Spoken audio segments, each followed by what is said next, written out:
Para po sa mga may Chris, ngayong araw po, gusto ko lang pong aminin sa inyo na ako po ay magpapakalayo-layo na sa may Chris at hindi na po ako natutuwa sa may Chris dahil sobrang one-sided ko na po. Kaya pagpasensya nyo na po. Joke lang. Hindi po yun na ano natin guys. Niloko ko lang kayo, pero mas seryoso kayo. Pinapatawa ko lang kayo at alam ko naman po medyo mataas ang emotions ng mga tao ngayon. So, tayo naman po ay good vibes. At dahil po ito ay good vibes, talagang ito po, matindi talaga tong nangyari sa isa sa mga supporters ng Team Kalingap na nagmamahal po sa May Chris. So, basahin po natin siya. Siya po si Ma'am Jadeline Gallego. Sabi sa akin, salamat pala kay Boss Marzano TV 2.0. Nakahanap ako ng aking kasintahan. Dahil sa May Chris din, akala ko talaga wala na boss. Super galing mo. At sa May Chris, sa dami-daming nag-chat sa akin, di ko pinapansin. Kasi takot ako sa scammer ngayon. Naisip ko kasi si Boss Mars talaga na wag mawalan ng pag-asa. Makahanap. Wag mawalan ng pag-asa na makahanap ka din. Yun na yun. Ito na pala, nang dahil sa panonood ko sa May Chris, may jowanes na ako. Hahaha.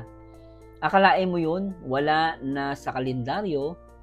Nakahanap pa ng AFAM. Ay nako, wala akong masabi pa. Thank you sa May Chris at kay Boss Marzano. At maraming salamat kay Ma'am Jadeline Gallego.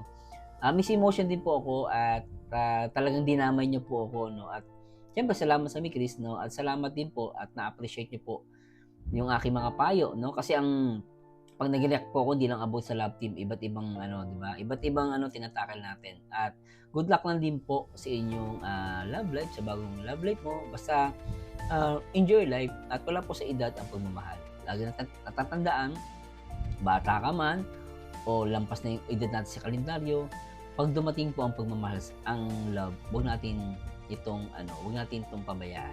Grab natin yung opportunity kasi ang pag-ibig po, ang tunay na pag-ibig, minsan lang yung dumating. Minsan, baka pinapalagpas lang natin. And maraming salamat po. At natutuwa po ako sa inyong sa kabila ng may mga basher, napakaganda po ang ibinigay niyong message para sa May Chris. At alam ko, maraming katulad sa May Chris na same din kayo ng experience at nakakatuwa lang po na positive, very positive yung naging resulta po ng panonood sa May Chris at syempre sa channel ko at syempre sa Team Kalingap. Salamat po at salamat po. Laging supportan palagi sila Kuya Van, Kalingap Rob at Ate Edna. Thanks so much po, ma'am.